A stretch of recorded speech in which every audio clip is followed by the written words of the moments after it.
Não, eu vou citar, eu vou ler a manchete. Jogar na tela eu não tenho essa habilidade, não. Dá para fazer, mas É, teria que ter combinado com o Daniel antes. Galera, vamos A gente começar. precisa treinar. beleza.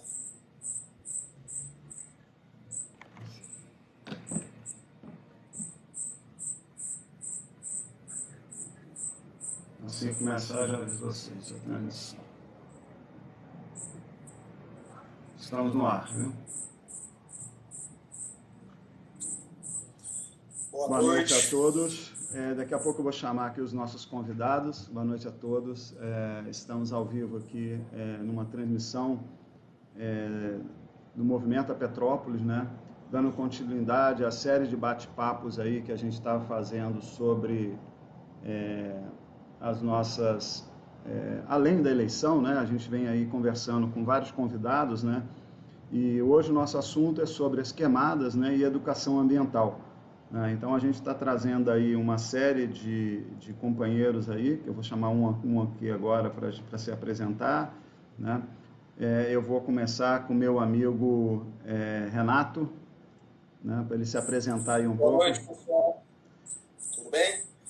Meu nome é Renato Massa, sou biólogo de formação e trabalho no INEA, na Superintendência do Piabanha, lotado aqui em Petrópolis, mas que atende os 9 municípios aqui da região serrana. Eu trabalho com licenciamento e fiscalização ambiental. Valeu, obrigado pela oportunidade, pessoal. Obrigado você, Renato. E o nosso outro convidado é o Michel, né? Já vem aí acompanhando a página do Movimento a Petrópolis há algum tempo, né, Michel? Se apresenta um pouco para a gente aí, quem é Michel aí também? Está nesse Olá, bate-papo nosso Daniel. hoje. Olá, Luciana. Olá, Renato. Boa noite para todo mundo. Boa noite a quem nos assiste também. Eu sou o professor Michel Pinto. Eu sou formado em biologia. Não sou de Petrópolis, mas vim morar aqui quando passei no concurso público da prefeitura, depois do estado, e hoje atuo também na rede particular de ensino e trabalho com educação ambiental desde que vim trabalhar aqui em 2001, ou seja, estamos fazendo quase 20 anos. Um abraço a todo mundo. Vamos dialogar sobre esse tema que está ficando quente. Literalmente. Literalmente quente, né? E nossa última convidada é a nossa amiga... Tudo bem com você? Deu um branco aqui, desculpa, Luciana. Desculpa, Luciana, deu um branco aqui, desculpa. É muita coisa para mexer ao mesmo tempo, mas seja bem-vinda, Luciana. Quem é a Luciana? Bom, eu sou a Luciana Baú, eu estou no último período do CEDERJ, me formando em licenciatura em Ciências Biológicas, e eu sou montanhista, assim, eu gosto de falar isso, mas eu estou sempre nas montanhas, mas eu não sou aquela montanhista, mas sempre lá, e queria muito ajudar com as queimadas, né, que está acontecendo aqui em Petrópolis, e comecei a formar um grupo para reflorestar, tentar reflorestar, né, e estou aprendendo muito com o Michel, com o Renato também, e agradecer a você, Daniel, por a gente estar dentro desse espaço. Não, beleza. Sejam todos bem-vindos, todas bem-vindas. E aí a gente vai começar o nosso bate-papo. A gente vai começar com o nosso amigo Michel, né, que vai contar para a gente um pouco aí como é que está essa questão aí da nossa... dessas queimadas, né, que estão acontecendo no Brasil inteiro, né, que a gente vê acontecendo na Amazônia, acontecendo aí em todo lugar, né, e a gente sabe que tem tido um impacto muito grande que não afeta só as regiões envolvidas, né, que é o centro-oeste do Brasil e a Amazônia, né. A gente sabe que isso tudo influencia muito o nosso clima, nossas cidades. Então, Michel, a palavra está contigo aí, conta um pouquinho para a gente aí como é que está esse processo. Obrigado, Daniel. Olha só, eu separei algumas manchetes de jornal do mês de setembro, né, até o iniciozinho do mês de outubro, só para fazer uma retrospectiva dessa situação, né? Então, por exemplo, no dia 1º de outubro, o jornal Nexo publicou: dados do INPE apontam que o mês de setembro teve o maior número de focos de incêndio desde o início dos registros no Pantanal. E na Amazônia, 2020 é o ano com mais fogo desde 2010. Jornal É o País, no dia 14 de setembro. Pantanal sofre a maior devastação de sua história, enquanto voluntários lutam para salvar os animais.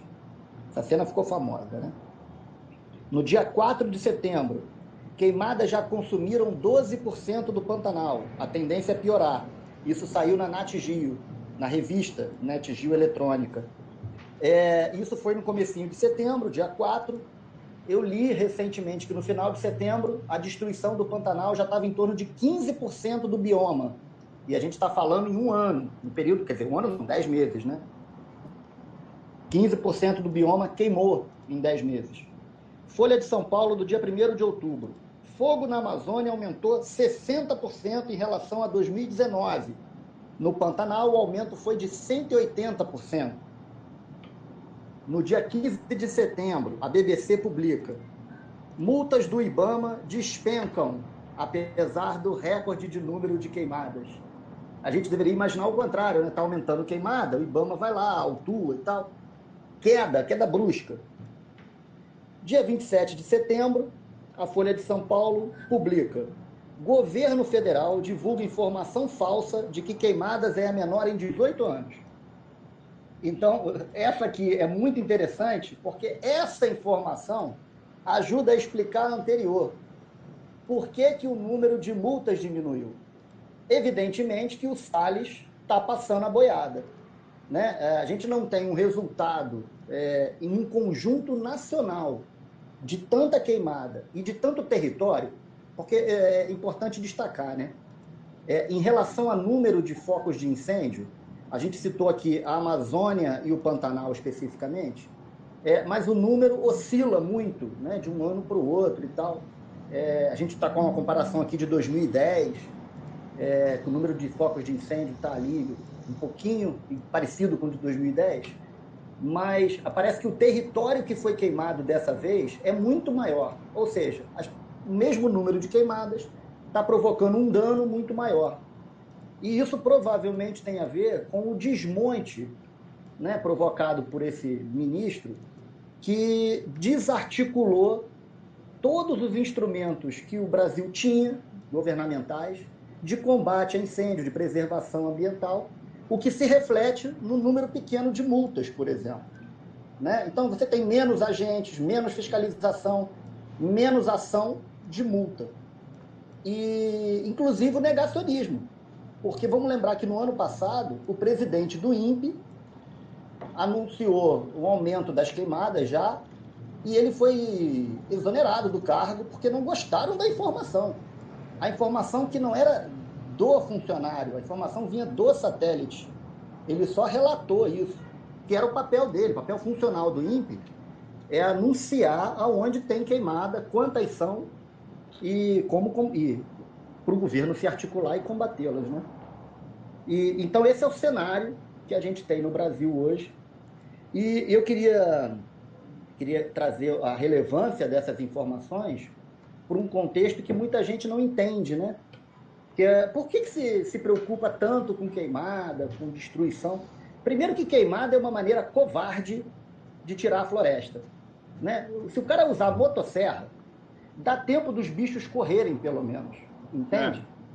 A queimada não dá essa chance, porque ela se alastra de um jeito que os animais ficam desorientados com a fumaça, sabe? Se morrem intoxicados com a fuligem, com o carbono, a fumaça desorienta, asfixia, enfim.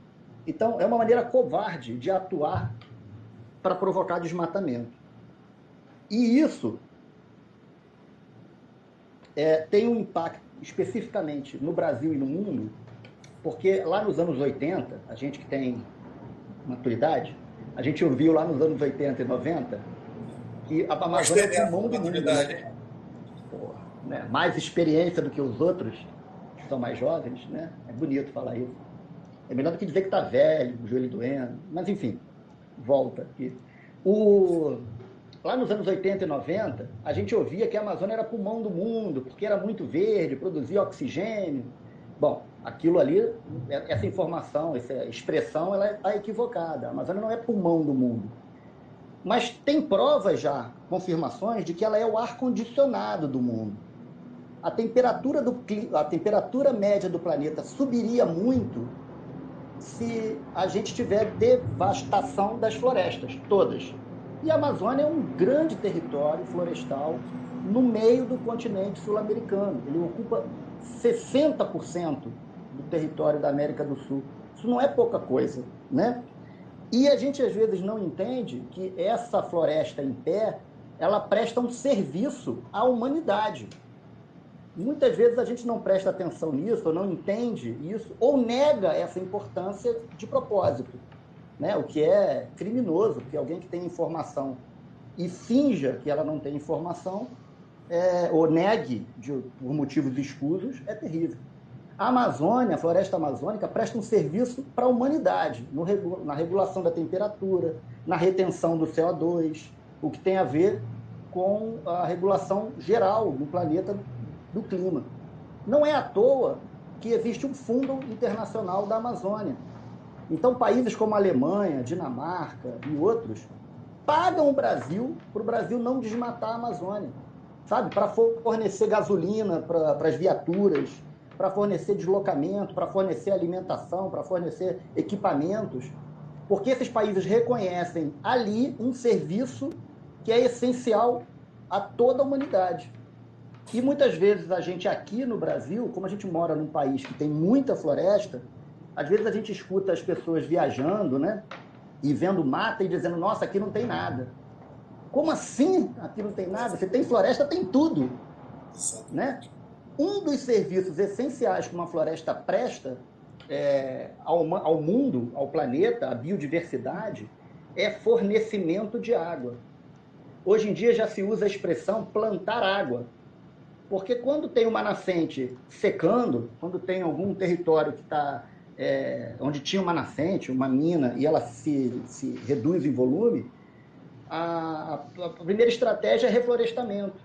E a gente aqui em Petrópolis tem um exemplo, né, do bairro de Cascatinha, que é um bairro que se organizou durante um período, criou uma comunidade, uma associação para gerir a água do seu bairro, né? Então eles reflorestaram um pedaço da floresta onde havia nascente, cercaram e criaram ali, extraoficialmente no início, um parque, onde eles cuidavam para não ter invasão, não ter desmatamento, e reflorestaram.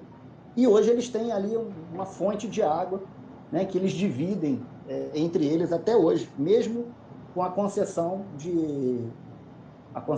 da água, né, pela prefeitura. Isso veio depois. Então, especificamente na Amazônia, existe um serviço que ela presta de água, não só lá, mas na América do Sul inteira. Porque uma árvore, uma samaúma, que é uma espécie de árvore, ela consegue tirar do solo 1.000 litros d'água por dia. Uau. Então, a água que está infiltrada no solo vira vapor e vira nuvem. E essa água toda não chove só na Amazônia. O vento traz ela para o sul do continente e vai chover, por exemplo, na Bolívia, vai chover, por exemplo, no Paraguai, vai chover, por exemplo, no Pantanal.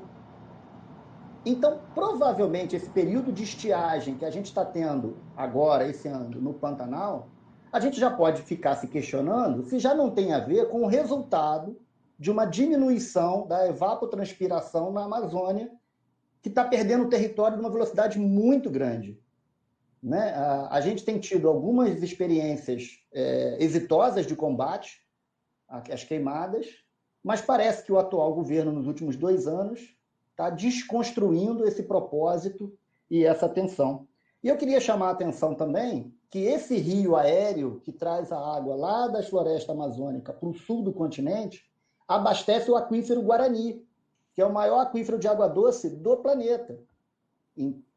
Então, se a gente perde esse fluxo de água que vem do oceano, que evapotranspira na Amazônia e que vem para o sul do continente, A gente perde, por exemplo, capacidade de abastecer São Paulo com água doce. A gente perde capacidade de abastecer Itaipu com água doce. A gente perde capacidade de manter o centro-oeste úmido. E o cara inteligente do agronegócio já sacou isso.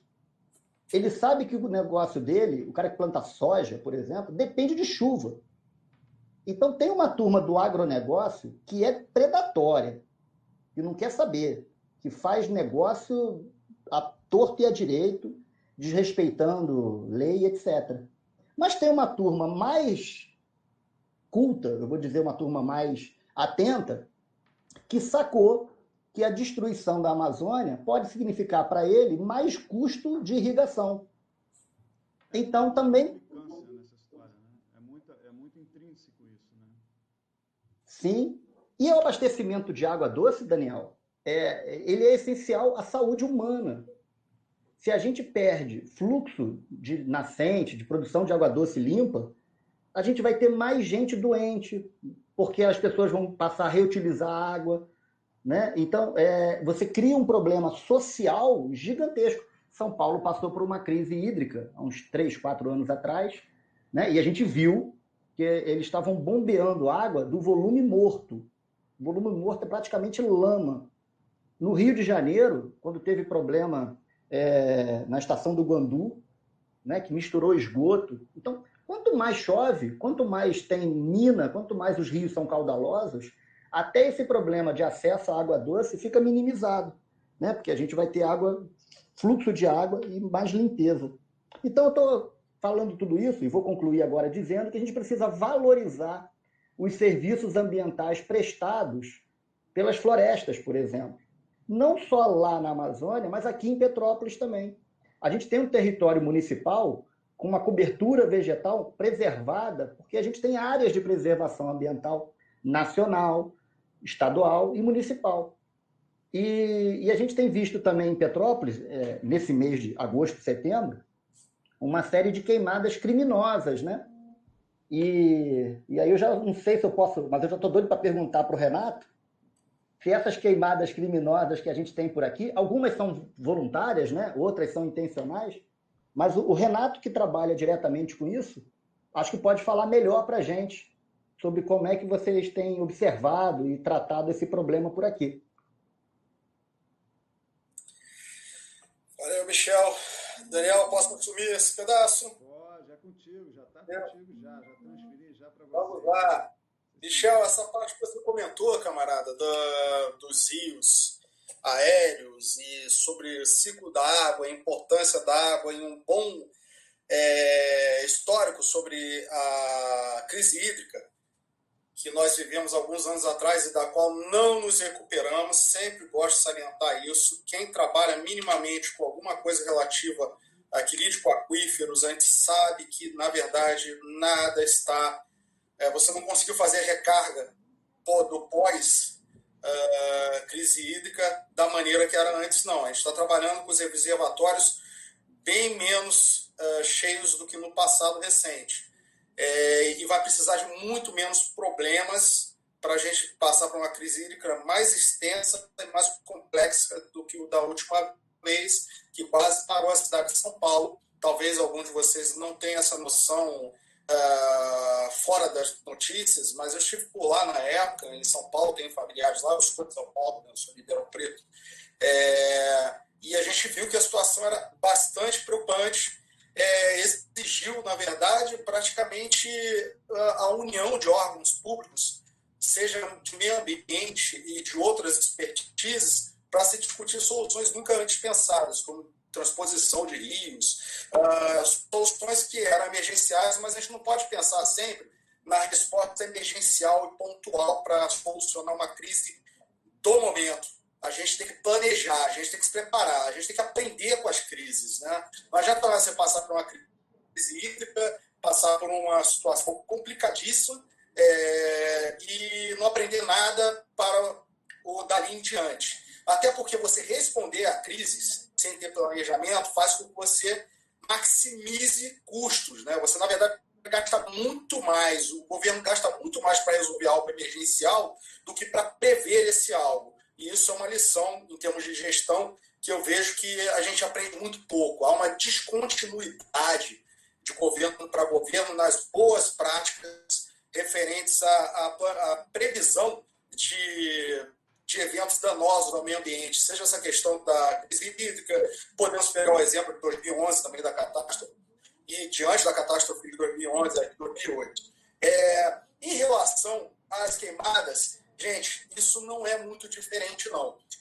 Um dos grandes gargalos que nós temos para cuidar das queimadas aqui na nossa cidade e na região serrana como um todo é a falta de conexão institucional, ou seja, a ligação, a conexão sobre os atores que participam na prevenção e combate aos incêndios florestais. Sejam eles bombeiros, seja a defesa civil, órgãos ambientais que podem ou não estar equipados para fazer o combate ao incêndio. Por exemplo, nós temos aqui o ICMBio, sobre a figura da reserva de Tinguá e do Parnaso, que eles têm uma equipe para combate a incêndios florestais reduzida, e com um contrato que a gente até discutiu essa semana, anual, ou seja, a pessoa quando está terminando lá, está começando a ficar boa em fazer aquilo em campo, de fazer um combate em campo, tem seu contrato às vezes encerrado, e às vezes chega um novo combatente cheio de vontade, mas sem experiência de combates anteriores ao fogo na floresta, que é extremamente complexo, difícil de conter, e temos uma dificuldade de fazer a conexão desses vários atores. E quando você tem um incêndio começado, nessa época, sempre esse período, no período de estiagem, começa a entrar ali para agosto, até final de outubro, mais ou menos,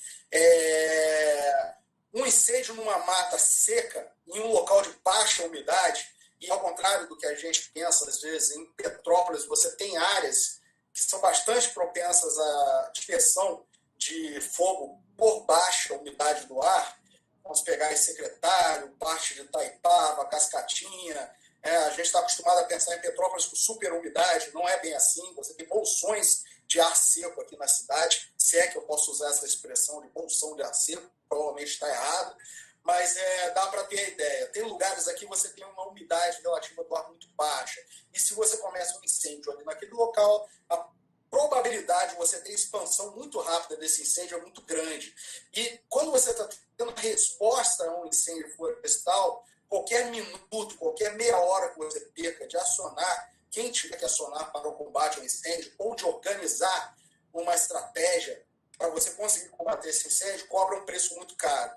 Então, num passado não muito distante, havia uma dificuldade de conexão entre os vários atores que conseguiam fazer a resposta ao combate, ao incêndio em si.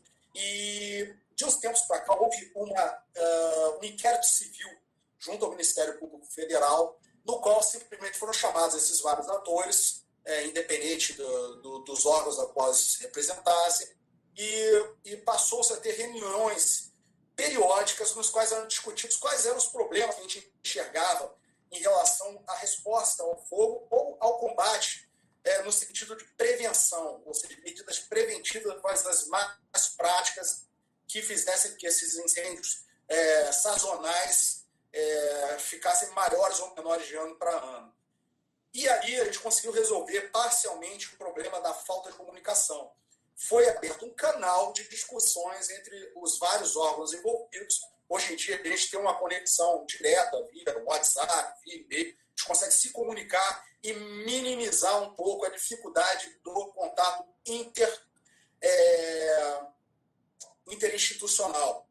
Quem trabalha em qualquer tipo de órgão público ou órgãos grandes, pode ser até também empresas privadas, a gente sabe que o contato institucional entre uma instituição e outra é sempre problemático, é difícil de se fazer. E quando você responde a uma crise, ou seja, você está sob um momento de pressão, um momento no qual você tem que pensar em várias opções ao mesmo tempo, às vezes essa comunicação fica ainda mais difícil. Esse é um problema que a gente vem sanando. Esse ano, por exemplo, a Superintendência do Piabanha, que é a superintendência que é lotada aqui na cidade de Petrópolis, mas pega até a região de Carmo-Sapucaia lá em cima, a gente não faz combate a incêndios, nós não temos brigadistas, nós não temos pessoas para responder ao incêndio. Porém, nossos fiscais, nossos servidores, como no meu caso, nós somos munidos de poder de polícia administrativa. Ou seja, nós temos o poder de emitir sanções administrativas para infrações administrativas e também emitir notificações, ou seja, solicitações feitas por escrito do órgão solicitando qualquer coisa de empresas ou particulares.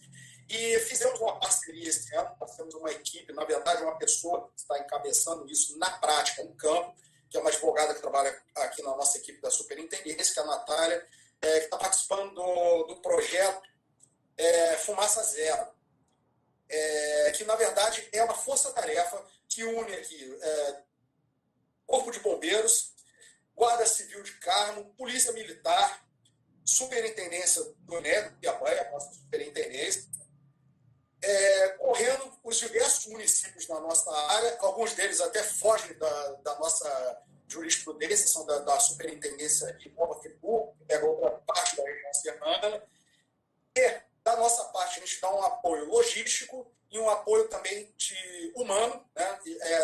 E lavramos notificações preventivas em áreas que tipicamente têm uso do solo que potencialize o risco de incêndios, ou seja, locais de lavra, onde o pessoal vai lá, faz os seus plantios e, eventualmente, faz uso do fogo de maneira errada, mas às vezes não intencional para causar um incêndio florestal, mas para limpar o próprio pasto em áreas que já estejam encampadas. A gente faz essas notificações informativas e solicitando que as pessoas não façam uso de mais práticas que possam potencializar a propagação de incêndios. E também multas para eventuais infratores ambientais que a gente pegue no momento cometendo ações que potencializem o surgimento de incêndios, ou seja, botando fogo no pasto, botando fogo em lixo verde, que é muito comum na área rural, onde às vezes você tem uma coleta de lixo não tão constante, que as pessoas simplesmente juntem o lixo num canto do seu terreno e acabem por botar fogo. Isso, além de ser uma infração ambiental, que pode gerar multa, está prevista na nossa Lei de Infrações Ambientais do Estado, que é a Lei 3467 de 2000, ela também, nessa época de estiagem, pode ser simplesmente acarretar num incêndio de grandes proporções, mesmo que a intenção da pessoa fosse simplesmente se livrar do lixo verde dela. Isso é uma das mais práticas que a gente vê com frequência. A outra é ganhar terreno também, aí a gente já vê com má intenção. A pessoa que tem a lavra dela ali do lado de um pedaço de floresta e sabe que a floresta ela não pode mexer, mas acha que se tacar fogo ali ninguém souber, o pessoal pode achar que foi um acidente, que foi incêndio que começou. Ainda existe essa ideia de que existe incêndio espontâneo na Mata Atlântica, balela. Se você conversar com qualquer bombeiro, ele vai te dizer que isso não acontece. A chance é ínfima, mínima, quase zero. E na prática, acho que dentro das perícias que eles fazem das causas do incêndio, isso efetivamente é descartado, cara, não acontece. Tudo que acontece de incêndio aqui é por causa antrópica, seja intencional para fins de ganho, de benefício pecuniário, né? A pessoa obter uma vantagem, ou por acidente. Botou fogo no lixo verde e acabou alastrando, porque nessa época seca propicia que você tenha essa propagação. Mas voltando, essa ação do Fumaça Zero, a gente conseguiu percorrer, fazer um bom apanhado aqui, foram 40 notificações preventivas de incêndio que a gente emitiu. Começou a ação em meados de setembro e vai até a primeira quinzena agora de outubro, ou deveria ir, eu acho que a gente vai explodir, porque continuamos com focos aparecendo, ou seja, não é uma situação que está controlada. A gente, na verdade, está continuando a ter um número razoável de focos aqui na região serrana aparecendo, e é uma tentativa de fazer uma força-tarefa, na verdade, para potencializar não só a parte do combate aos incêndios começados, aos focos começados, uma espécie de caráter informativo também, né? Essas notificações são informativas, são para você tentar mostrar às pessoas que aquelas práticas que, a princípio, elas imaginam que não possam acarretar grandes danos, podem sim vir a acarretar grandes incêndios florestais, e também de punir, de punitivo, né? De conseguir pegar alguém começando incêndio. Mas isso é muito difícil, tá, gente? É muito complicado a gente pegar em campo alguém com a mão na massa, tacando ali o foguinho no seu terreno. Não é algo tão comum, não. Emitimos também alguns autos de infração, algumas multas quanto a isso, mas é muito mais difícil conseguir isso. Em relação a essas ações, isso já é um ganho. Ele já consegue fazer um contato interinstitucional que potencializa que a gente maximize nossa força de trabalho em prol de combater e também de prevenir. Agora, a gente precisaria, na verdade, de ações continuadas de educação ambiental, não pontuais. Volta e meia, a superintendência é destacada para fazer ações pontuais, preventivas, em outros municípios, justamente sobre essa questão de incêndios. Vamos a locais que têm propensão, por conta do tipo de uso do solo e por conta de serem áreas com baixa umidade relativa do ar. A gente é acionado pelas prefeituras, vamos até lá com eles, com a equipe deles, e conversamos com as pessoas lá dos agricultores locais e verificamos alguns pontos, os hotspots, né, de incêndio lá, para tentar conversar, instruir e pegar alguma coisa acontecendo também. Mas eu vejo que isso não é uma ação que vai dar super resultado. A gente precisa, na verdade, que exista um trabalho continuado de educação ambiental, que as pessoas consigam entender que, às vezes, pequenas ações comuns no âmbito rural, não precisa ser na área rural, não. Eu morei no Caxambu por um bocado de tempo, e todo final de semana eu vi o pessoal colocando fogo em lixo. E não estou falando na área rural, não, estou falando até na área urbana, onde você tem uma coleta de lixo bastante regular, e eu via isso. Agora, ali no centro urbano, a queima de lixo ao ar livre, que é uma infração ambiental, ela tem um potencial danoso ao meio ambiente meio restrito, é a poluição do ar. Agora, quando você faz isso em locais onde você tem acampamento florestal, cara, você está brincando de roleta russa com a mãe natureza.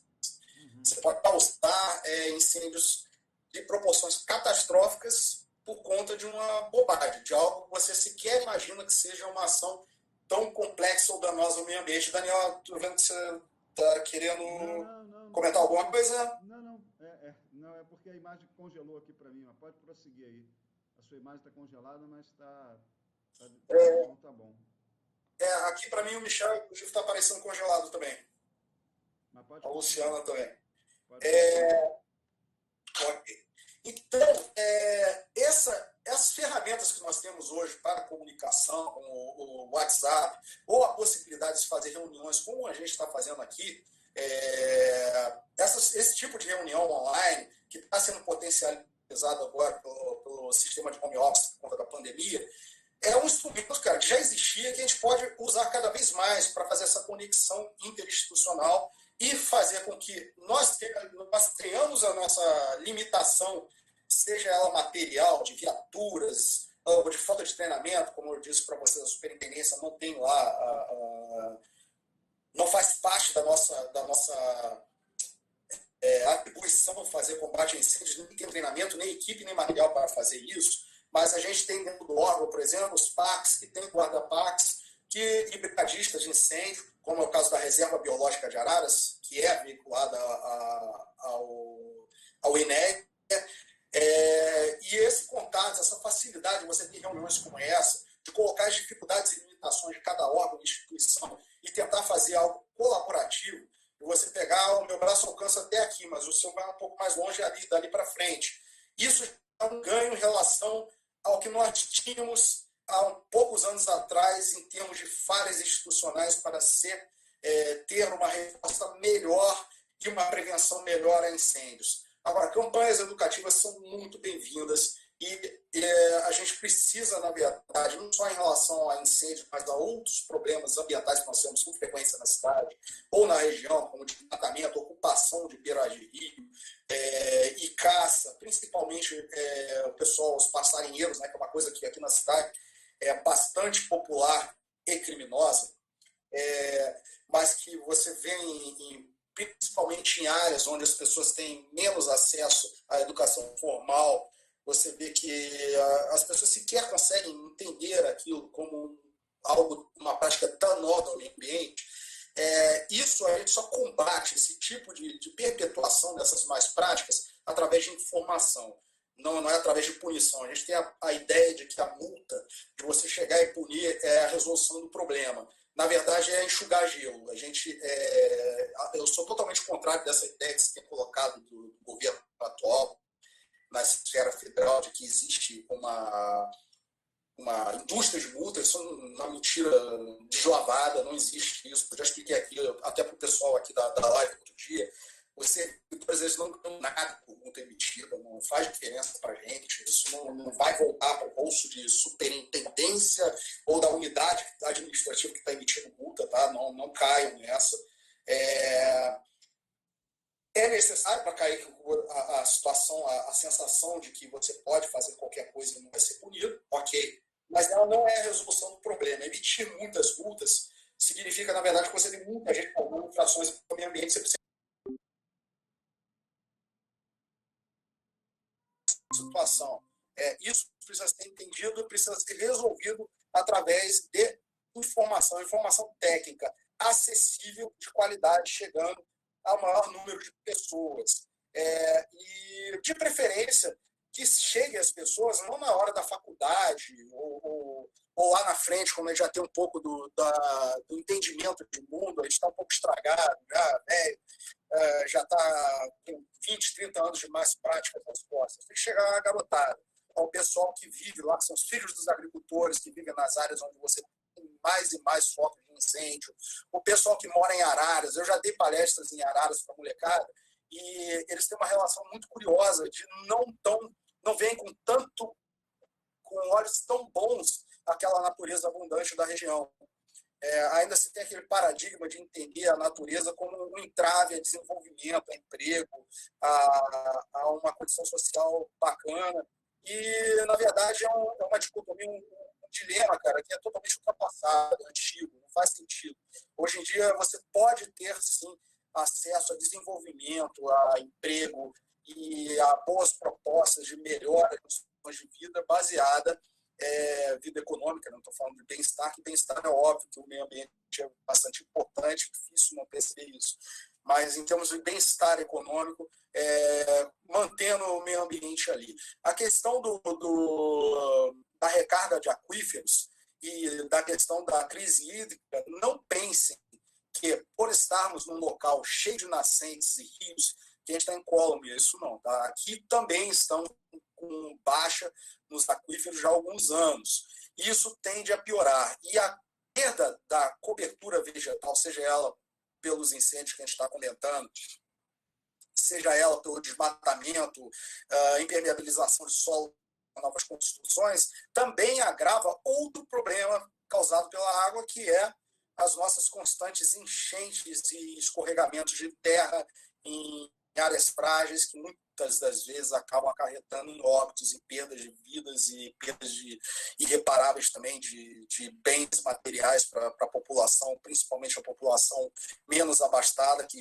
geralmente é a população que acaba tendo que, com alternativa, viver em áreas mais frágeis ambientalmente.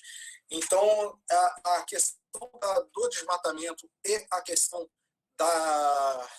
dos incêndios, eles têm muitos problemas não tão imediatos assim.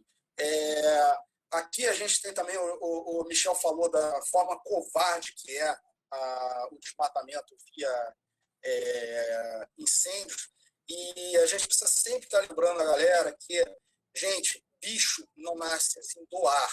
Tá? Queimar floresta, suprimir vegetação, você também está suprimindo ecossistemas inteiros, coisas extremamente complexas, que demoram décadas, séculos para estarem equilibrados ali, você está suprimindo, acabando, e aquilo não volta a acontecer simplesmente plantando meia dúzia de árvores. Reflorestamento é uma coisa que a gente tem uma prática, que a gente luta o tempo inteiro para que aconteça da maneira correta, mas não pense que só o reflorestamento vai fazer com que a gente volte a um estágio de recuperação de um ecossistema complexo de uma hora para outra.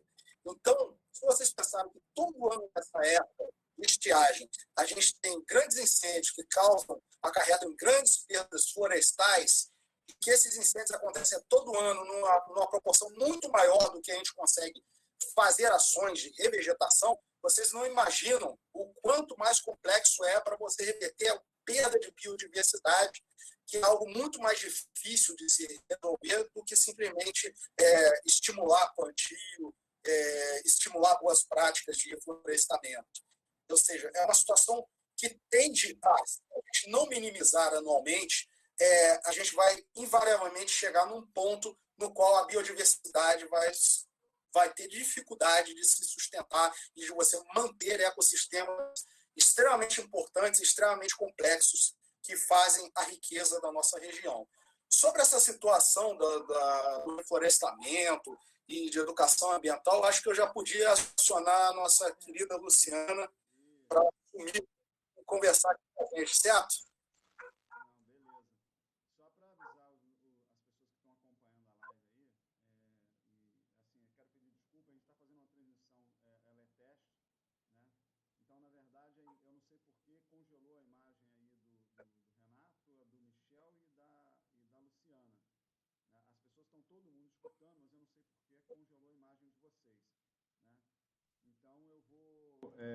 Pedir assim, desculpa a todo mundo, que é uma transmissão teste, mas está valendo porque a gente está conseguindo escutar o áudio de vocês em alto e bom som, né? Então, Luciana, conta para a gente um pouquinho essa questão aí que o Renato estava falando, né, da questão do reflorestamento, né, e a questão da educação ambiental, né?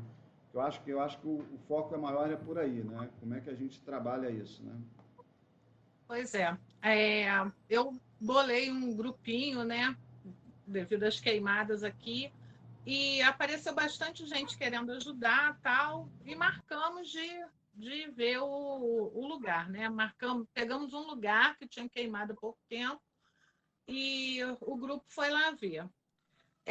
Lá, a gente discutindo sobre as condições, né, e o que a gente precisava fazer, a gente chegou a essa ideia mesmo, que não adiantava, porque a gente vê na internet, por exemplo, o cara soltou um balãozinho de gás hélio, né, cheio de semente, e aquele balão vai estourar ali em cima e vai crescer vegetação. A gente chegou à conclusão de que isso pode dar certo, como pode não dar certo. E a gente acabou chegando na conclusão de que a necessidade de educação ambiental ela é a primeira coisa, né? E a quem? Com quem que a gente ia falar?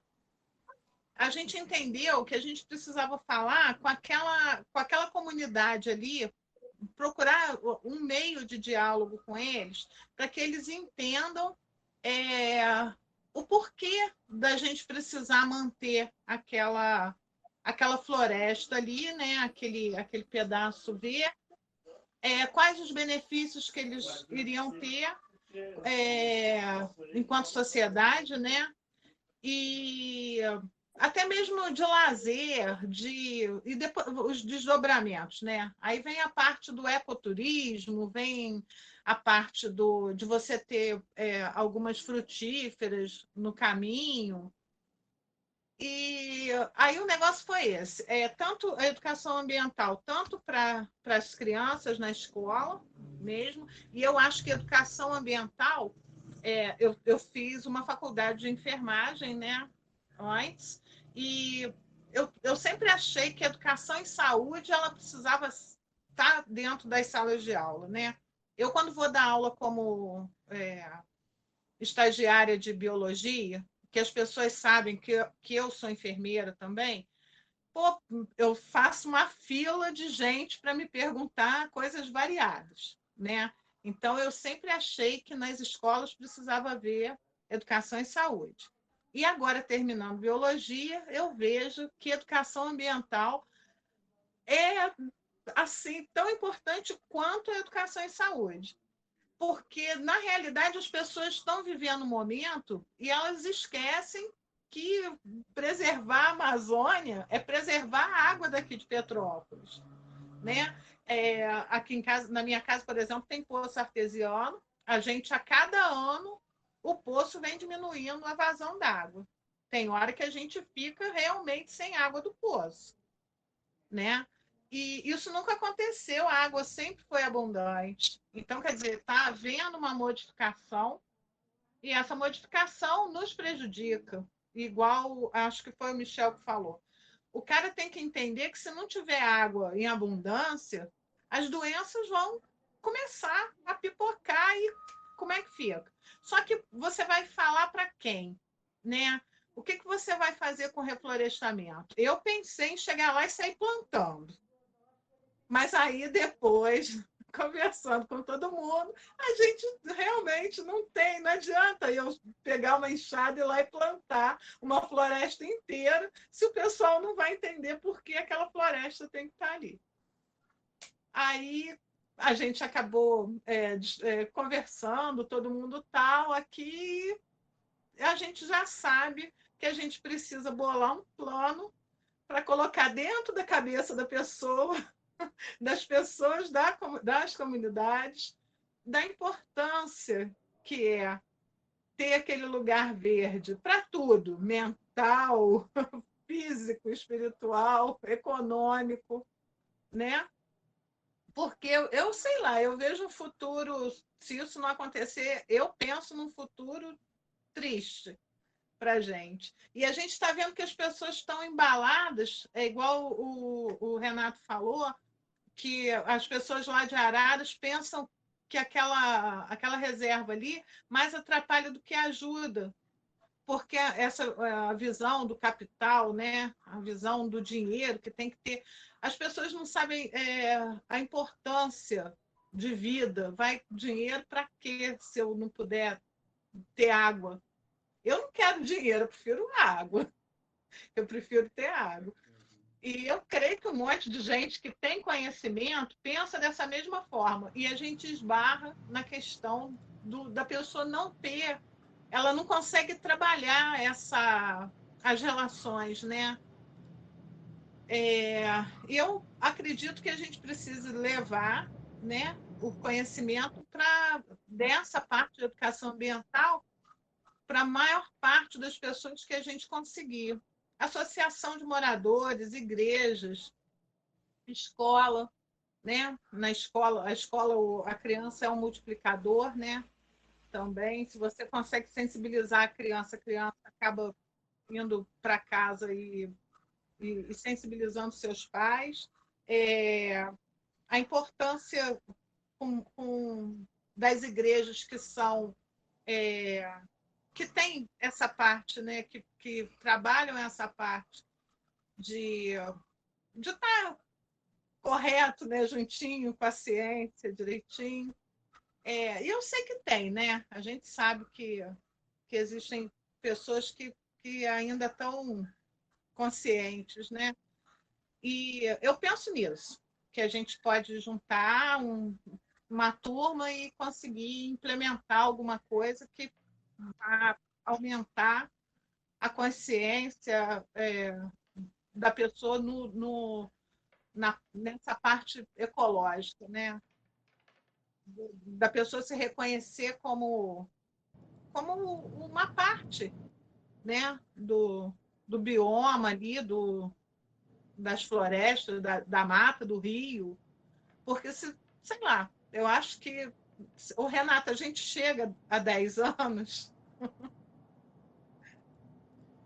E ontem a gente comentava, né, e aí só aproveitando o gancho aí da Luciana, né, e depois só para avisar a todos que nós já estamos no finalzinho, falta ainda 5 minutinhos aí para a gente terminar, né, então eu vou passar a palavra para todo mundo fazer o seu resumo final, mas a gente comentava ontem sobre isso, né, a grande questão da preservação, né, ela está ligada, como o Renato tocou, né, é exatamente a entender qual é a utilidade dessa mata que está ao nosso redor. Né? Qual é a importância desse meio ambiente ao nosso redor? Né? Para que eu preservo? Né? Qual é o motivo de eu preservar? Né? O que me faz olhar para o rio que passa em Petrópolis, né? Tem uma característica muito interessante, né? foi pensamento lá do Queller, né, de deixar os rios todos à vista, com o objetivo que todos pudessem cuidar dos rios, né? Ou seja, as pessoas ficariam envergonhadas de terem o rio sujo correndo na frente da sua casa, né? Mas, lê de engano, né? Foi uma vontade que não aconteceu, né? Mas é isso, se a gente não entender o que está ao nosso redor, eu acho que a gente acaba não protegendo, né? E tem gente que olha para a mata ao lado e, é como o Renato falou, está me incomodando, eu preciso expandir a minha área de plantação, eu preciso construir novos prédios, né? E aí a mata que chegue para o lado, né? A gente empurra a mata para o lado porque depois ela se vira, né? Só que não é bem assim, né? Então, só uma proposição aí, eu acho que a questão da educação ambiental, realmente, a Luciana tem toda a razão, é um foco importantíssimo, né? Eu acho que é por aí que a gente vai efetivamente mudar, né? Então, assim, eu convido a cada um aí, dar um fechamento aí de 2 minutinhos para cada um aí, né? Para a gente encerrar a nossa live. Eu agradeço novamente a presença da Luciana, do Michel e do Renato. Peço novamente desculpa a todos aí por a imagem estar congelada nesse momento, né? Eu não sei o que houve, é uma tecnologia nova que a gente está usando aí, né? Então eu ainda não estou acostumado ainda como é que isso funciona, mas quero agradecer profundamente. O áudio está gravado, pela reação das pessoas, as pessoas estão gostando bastante, e eu queria agradecer muito a vocês aí pela presença. Então vamos começar com o Renato, com o Michel que abriu, né? Depois o Renato, depois o Luciano. 2 minutinhos para cada um encerrar aí. Obrigado. Eu quero agradecer o convite, dizer que estou muito honrado de estar aqui conversando com o Daniel, com o Luciano e Renato, 2 amigos queridos, o Renato de longa data, não vamos falar quanto tempo, né, Renato? Mas é bastante tempo que a gente se conhece, lá na época da biologia UERJ. Isso, dessa época. Luciana também, eu conheci há menos tempo, mas uma pessoa com iniciativa, com garra, com vontade de realizar as coisas. E estou nesse grupo contigo do reflorestamento, da educação ambiental. A gente vai amadurecer e vamos avançar nisso. Agradecer o Daniel pelo Movimento Petrópolis, né? Uma página que tem trazido temas muito importantes para discutir na política nacional, na política municipal, tentando produzir, tentando trazer serviço, né? Eu acho que essa live aqui é isso, é um serviço à comunidade, ao povo petropolitano, para a gente criar algumas estratégias, para criar alguma curiosidade nas pessoas, para que elas se interessem por certos temas. E a questão ambiental é fundamental em Petrópolis. Petrópolis é uma cidade que tem beleza arquitetônica e beleza natural. São 2 riquezas da cidade. Nenhuma das 2 pode ser desprezada. Assim como as pessoas ficam incomodadas quando tem um prédio abandonado na cidade, imagina, por exemplo, se a Casa da Princesa Isabel ou o Museu Imperial tivesse abandonado, destruído, não conservado. A mesma lógica a gente precisa usar para a questão ambiental em Petrópolis. A gente precisa olhar para as nossas cachoeiras, para as nossas matas, também como um patrimônio da cidade. Porque eles são patrimônios. Atrai turista. Existe um turismo de aventura, existe um turismo natural aqui na cidade importante. E isso também gera riqueza, gera emprego, gera movimentação importante para a cidade. E vou me despedir dizendo boa noite e agradecendo a todos. Ô, Michel. Bom, gente, eu queria também agradecer ao Movimento Petrópolis, o Daniel, o Luciana e o querido Michel, que eu conheço desde o Paleozoico, é muito tempo, tá? Bastante tempo mesmo. Ele gosta de esconder isso aí, falando já, saquei essa estratégia do estamos mais maduros, a gente está velho mesmo. Mas, pessoal, a Luciana chamou a atenção da questão da educação ambiental, que é um dos temas aqui da live. O que é importante a gente conseguir que as pessoas entendam é que preservar pode ser financeiramente bom. Seja a longo prazo, para que você não tenha que gastar tanto dinheiro público para resolver problemas como o problema da falta de água ou problemas semelhantes, seja porque você tem formas de se fazer dinheiro com a preservação do meio ambiente. Você tem como pegar uma cidade como Petrópolis e pegar e entender que a gente pode fazer o estímulo a atividades que estejam fundamentalmente aplicadas com a conservação, seja o montanhismo, seja a questão de turismo de aventura ou ecoturismo. Eu acho que Petrópolis subutiliza esse viés do turismo de aventura, do turismo, do ecoturismo e até do montanhismo mesmo. Eu acho que dá para se investir mais nesse lado, nesse viés de você mostrar que há uma aptidão aqui da cidade para se fazer dinheiro também, de você utilizar a natureza para conseguir também obter um ganho com isso. Tá? Até porque eu acho que isso facilita com que a gente consiga conscientizar as pessoas da importância da natureza, não só pela questão do bem-estar, pela questão da sobrevivência, mas também pela questão econômica. Há maneiras de se explorar esse tipo de cenário que nós temos de maneira não nada predatória, mas para isso você precisa de políticas públicas que ajudem a implementar esse tipo de atividade e a chamar o turismo que é atraído por esse tipo de atividade. Já cansei de ir em Minas Gerais, em lugares que você tem arborismo, você tem corredeira, você tem uma porção de atividades para todas as idades e que atraem bastante gente, e esse bastante gente atraída consome, vai a hotéis, vai a restaurantes do local. Então, há uma maneira de você pegar esse viés de preservação e usar isso também como um viés econômico, uma nova cara para a cidade, que fuja um pouco daquele paradigma antigo, industrial, de atrair gente só pela Rua Teresa, que tem sua importância, mas não precisa ser só ela, de você ter outro tipo de viés. Gente, muito obrigado pela oportunidade e espero ter contribuído com alguma coisa. E estamos aí também para outras conversas futuras. Valeu, Daniel, valeu, Movimento Petrópolis, e a todo mundo que está assistindo. Valeu, Luciano e Michel. Boa noite. Obrigado, Renato, mais uma vez. E, Luciano, está contigo a palavra. Suas considerações finais aí. Gente, eu quero agradecer ao Daniel, né? Que o Daniel me colocou num grupo, gente, que está me ensinando muito, porque o Michel e o Renato contribuíram muito para o meu aprendizado nessas últimas semanas. Tá? Eu pensei muito em cima dos direcionamentos, né, que vocês acabaram me dando. Quero agradecer de ter tido essa oportunidade e de ter me juntado a vocês, e vamos torcer que a gente consiga, né, fazer as coisas que a gente sabe que é necessário. Eu conto com o Michel junto comigo.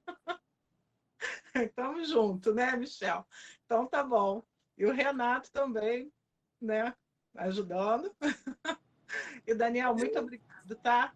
Foi maravilhoso poder contar com vocês. Eu que agradeço novamente a todos, então. Boa noite a todos. Obrigado pela presença de vocês três e obrigado pela presença de vocês também que assistiram a nossa live até aqui, pela paciência aos nossos erros. Mas isso abre uma oportunidade que a gente não tinha até então no Instagram, que o Instagram geralmente é uma pessoa, só um contra um, né? E assim a gente conseguiu aqui fazer um bate-papo aqui com nós quatro aqui, e a gente vai aprimorando e colocando isso para frente. Muito obrigado a todos, uma boa noite e até breve. Daniel, tudo bom? Valeu.